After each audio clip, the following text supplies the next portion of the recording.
Students, today topic functions of banking. Already last class లో మనం introduction of banking గురించి discuss చేసుకున్నాం. ఇప్పుడు functions of banking. Functions of banking అన్న commercial functions of banking అన్న ఒకటే. అయితే functions of banking, banks pay a useful and important role in the economy life of every nation. అంటే దేశ ఆర్థిక స్థితిగతులను నిర్దేశించడంలో బ్యాంక్స్కి చాలా ప్రధానమైన పాత్ర అనేది ఉందని చెప్పుకోవచ్చు. ఎందుకంటే ఏ దేశ ఆర్థిక వ్యవస్థ అయినా డెవలప్ అవ్వాలి అంటే బ్యాంక్స్ మీద డిపెండ్ అయి ఉందని చెప్పచ్చు. అయితే ఎందుకనంటే they have control over the large part of the supply of money in circulation. ఏం చేస్తున్నాయి బ్యాంక్స్? మనీ అనేదాన్ని లార్జ్ స్కేల్లో సప్లై చేస్తున్నాయి. ఎలా సప్లై చేస్తున్నాయి అంటే మనం లాస్ట్ క్లాస్లో డిస్కస్ చేసుకున్నట్టుగా డిపాజిట్ హోల్డర్స్ నుంచి డిపాజిట్స్ అనేవి తీసుకుని వాటిని అవసరమైన పర్సన్స్ ఎవరికైతే యూజ్ అవుతాయో వాళ్ళకి లోన్స్ అనేవి ఇవ్వటం ద్వారా, అది పర్సన్స్ ఆర్ ఆర్గనైజేషన్స్కి లోన్స్ అనేవి ఇవ్వటం ద్వారా మనీ అనేదాన్ని క్రియేట్ చేస్తున్నాయని చెప్పి మనం ఆల్రెడీ డిస్కస్ చేసుకున్నాం.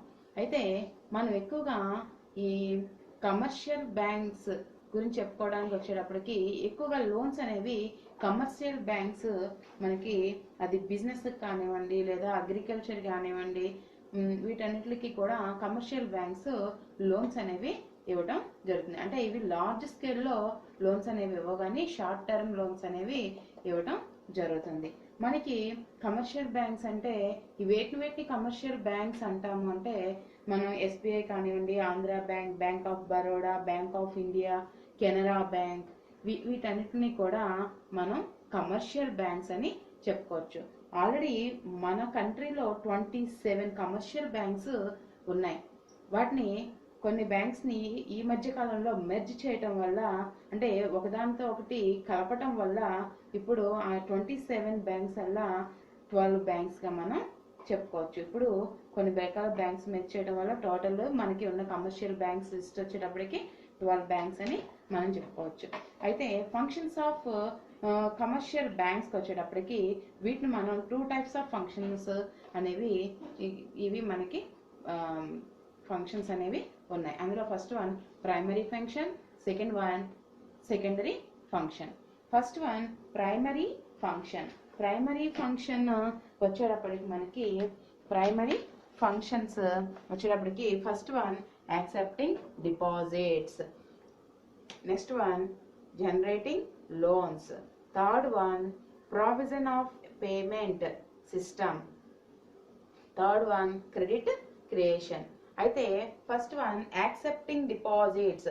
యాక్సెప్టింగ్ డిపాజిట్స్ మనం ఏ టైప్ ఆఫ్ డిపాజిట్స్ ని బ్యాంక్స్ యాక్సెప్ట్ చేస్తుంది అంటే first one fixed deposit. Fixed deposit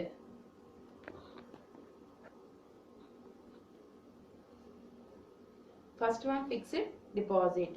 fixed deposits మనకి ఫిక్స్డ్ డిపాజిట్స్ అంటే ఒక సమ్ టైమ్ ఆఫ్ పీరియడ్కి మనం బ్యాంక్స్లో ఈ మనీ అనేదాన్ని డిపాజిట్ చేయడం అనేది, అకౌంటింగ్ హోల్డర్ డిపాజిట్ చేయడం అనేది జరుగుతుంది. అంటే ఒక ఫిక్స్డ్ టైమ్ ఆఫ్ పీరియడ్కి, అంటే సే 1 year లేదా 2 years ఆర్ 5 yearsకి డిపాజిట్స్ అనేవి చేయడం జరుగుతుంది. అంటే ఆ డిపాజిట్ టైమ్ పీరియడ్ అయిన తర్వాతే దాన్ని మనం ఏం చేస్తాం అంటే విత్డ్రా చేసుకోవడం అనేది జరుగుతుంది. విత్డ్రా చేసుకోవడం అనేది జరుగుతుంది. అయితే దీంట్లో మనకి ఫిక్స్డ్ డిపాజిట్స్కి ఇచ్చే ఇంట్రెస్ట్ రేట్ అనేది కూడా మనకి చాలా హైక్గా ఉంటుందని చెప్పచ్చు. ఫిక్స్డ్ డిపాజిట్స్ మీద మనకి ఇచ్చే డిపాజిట్ ఇంట్రెస్ట్ అనేది ఎక్కువ ఇవ్వడం జరుగుతుంది మిగతా డిపాజిట్స్ మీద పోల్చుకుంటే. Next one current deposits. Current deposits అంటే వీటిని ఎక్కువగా బిజినెస్ హోల్డర్స్ ఈ టైప్ ఆఫ్ డిపాజిట్స్ అనే వాటిని యూజ్ చేస్తారు. అంటే బిజినెస్ హోల్డర్స్ ఎందుకు యూజ్ చేస్తారు అంటే a number of payments every day money from these accounts can be withdraw any number or many times.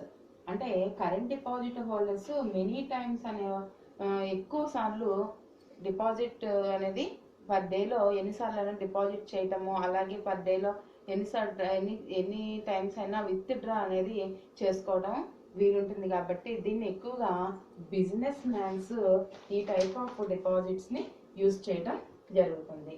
అయితే దీని మీద ఎటువంటి ఇంట్రెస్ట్ అనేది చెల్లించడం అనేది, ఎటువంటి ఇంట్రెస్ట్ అనేది పే చేయడం అనేది జరగదు.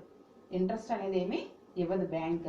ఎందుకంటే ఒక డేలో మొత్తం మనీ అనేది విత్డ్రా కూడా చేసేసుకుంటూ ఉంటారు బిజినెస్ అవసరాలను బట్టి. కాబట్టి దీని మీద మనకి ఇంట్రెస్ట్ అనేది బ్యాంక్ ఏమీ పే చేయదు. Next one saving deposits. Next one saving deposits. Saving deposits. Next one saving deposits. Saving deposits అంటే సేవింగ్ డిపాజిట్స్ వీటిని ఎక్కువగా ఎవరు యూజ్ చేస్తారంటే మనకి తక్కువ అమౌంట్ అనేది డిపాజిట్ చేసుకోవడానికి, అంటే చిన్న స్మాల్ అమౌంట్స్ అనే వాటిని డిపాజిట్స్ చేసుకోవడానికి ఈ టైప్ ఆఫ్ డిపాజిట్స్ అనేవి మనకి కనిపిస్తూ ఉంటాయి.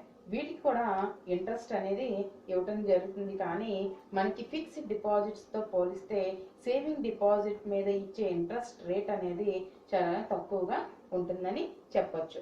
అలాగే ఎందుకంటే దీన్ని సేవింగ్ డిపాజిట్స్ అనేవి ఒక చిరు ఉద్యోగి ఉన్నాడు అనుకున్నాం, ఒక చిన్న ఉద్యోగి తను ఎంతో కొంత ప్రతి మంత్ కూడా ఎంతో కొంత డిపాజిట్ అనేది బ్యాంక్లో సేవింగ్స్ అనేవి చేయడానికి ఇంట్రెస్ట్ చూపుతాడు. అండ్ దాని గురించి ఈ సేవింగ్ డిపాజిట్స్ అనే వాటిని ఇంట్రడ్యూస్ చేయడం జరిగింది. Next one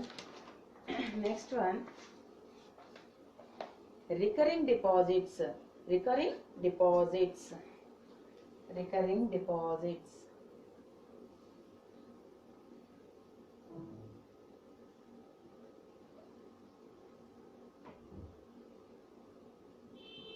next one recurring deposits. Recurring deposits మనకి దేనికోసం రికరింగ్ డిపాజిట్స్ అనేవి, ఎందుకంటే దీంట్లో కూడా చాలా చిన్న చిన్న మొత్తాలను, అంటే స్మాల్ డిపాజిట్స్ ని డిపాజిట్ చేయడం జరుగుతుంది. దీనికి ఒక టైమ్ ఆఫ్ పీరియడ్, అంటే ప్రతి మంత్ లేదా ప్రతి వీక్ డిపాజిట్స్ చేయడం అనేది ఒక గడువు కాలం అనేది పెట్టి దానికి ఒక సేవింగ్స్ అనేది ఒక మంత్లీ కానివ్వండి లేదా ఇన్స్టాల్మెంట్ మీద దీంట్లో డిపాజిట్స్ చేయడం అనేది జరుగుతుంది. దీని మీద కూడా అంటే దీనికి ఒక టైమ్ ఆఫ్ పీరియడ్, అంటే 1 yearలో ఎంత డిపాజిట్స్ మేము పర్ మంత్ వేస్తాము, పర్ వీక్లీ వేస్తాము అని చెప్పి ఒక టైమ్ ఆఫ్ పీరియడ్ వరకు ఇందులో డిపాజిట్స్ చేస్తూ ఉండటం జరుగుతుంది. అయితే దీని మీద మనకి ఇచ్చే వడ్డీ అనేది కూడా, ఇంట్రెస్ట్ అనేది కూడా సేవింగ్ డిపాజిట్స్ కన్నా కూడా అధికంగానే ఇవ్వడం అనేది జరుగుతుంది. సేవింగ్ డిపాజిట్స్తో పోలిస్తే రికరింగ్ డిపాజిట్స్ మీద ఇచ్చే ఇంట్రెస్ట్ రేట్ అనేది కొంచెం పర్సెంట్ అనేది ఎక్కువగానే ఉంటుందని చెప్పవచ్చు. రికరింగ్ డిపాజిట్స్ మీద ఎక్కువగానే ఇవ్వటం అనేది, ఇంట్రెస్ట్ అనేది ఎక్కువగా ఇవ్వడం. Next one generating loans. Generating loans అంటే మనకి ఈ కమర్షియల్ బ్యాంక్స్ అనేవి లోన్స్ అనేవి మనకి డిపాజిట్స్, ఎవరైతే డిపాజిట్స్ చేస్తున్నారో ఆ మనీ నుంచే మనకి లోన్స్, అంటే మనకి అంటే ఇక్కడ వ్యక్తులకు కానివ్వండి లేదా సంస్థలకు కానీ ఇవ్వడం అనేది జరుగుతుంది. అయితే మనం ఎంత డిపాజిట్ చేసామో అంత లోన్స్ ఇచ్చేయడం జరుగుతుంది అంటే అలా ఇవ్వడం అనేది కుదరదు. మనకి ఆర్బీఐ నిల్వలు అనేవి కంపల్సరీగా ఆర్బీఐ దగ్గర ఎవరి బ్యాంకు కూడా తన యొక్క డిపాజిట్స్లోని సమ్ పర్సెంట్ అనేది ఆర్బీఐ దగ్గర మనం కొంచెం నిల్వ అనేది ఉంచుకోవడం అనేది జరగదు. ఎందుకంటే మనకి ఏదైతే మన దగ్గర డిపాజిట్ హోల్డరు తాను తన యొక్క అమౌంట్ని ఎప్పుడైతే కోరిన వెంటనే తిరిగి చెల్లించే పద్ధతి మీద డిపాజిట్స్ తీసుకుంటున్నాం. కాబట్టి వాళ్ళు కోరిన వెంటనే వాళ్ళ నగదు వాళ్ళు తిరిగి ఇవ్వడం కోసం సమ్ అమౌంట్ అనేది మనం నిల్వ ఉంచుకున్న తర్వాత మన బ్యాంక్స్లో కానివ్వండి కొంత అమౌంట్ బ్యాంక్స్లో స్టోర్ చేసుకుంటాం, సమ్ అమౌంట్ అనేది రిజర్వ్ బ్యాంక్ వద్ద కూడా నిల్వ ఉంచడం అనేది జరుగుతుంది. మిగిలిన మొత్తాన్ని అవసరమైన వ్యక్తులకు లేదా సంస్థలకు కానీ మనం రుణాలు అనేవి ఇవ్వటం జరుగుతుంది, లోన్స్ అనేవి ఇవ్వటం జరుగుతుంది. అయితే ఈ లోన్స్ అనేవి కొన్ని మన దాంట్లో కూడా లోన్స్ ఇవ్వడంలో జనరేషన్ ఆఫ్ లోన్స్ అనేవి కొన్ని దాంట్లో కూడా కొన్ని టైప్స్ ఆఫ్ లోన్స్ అనేవి ఉన్నాయి. అందులో ఫస్ట్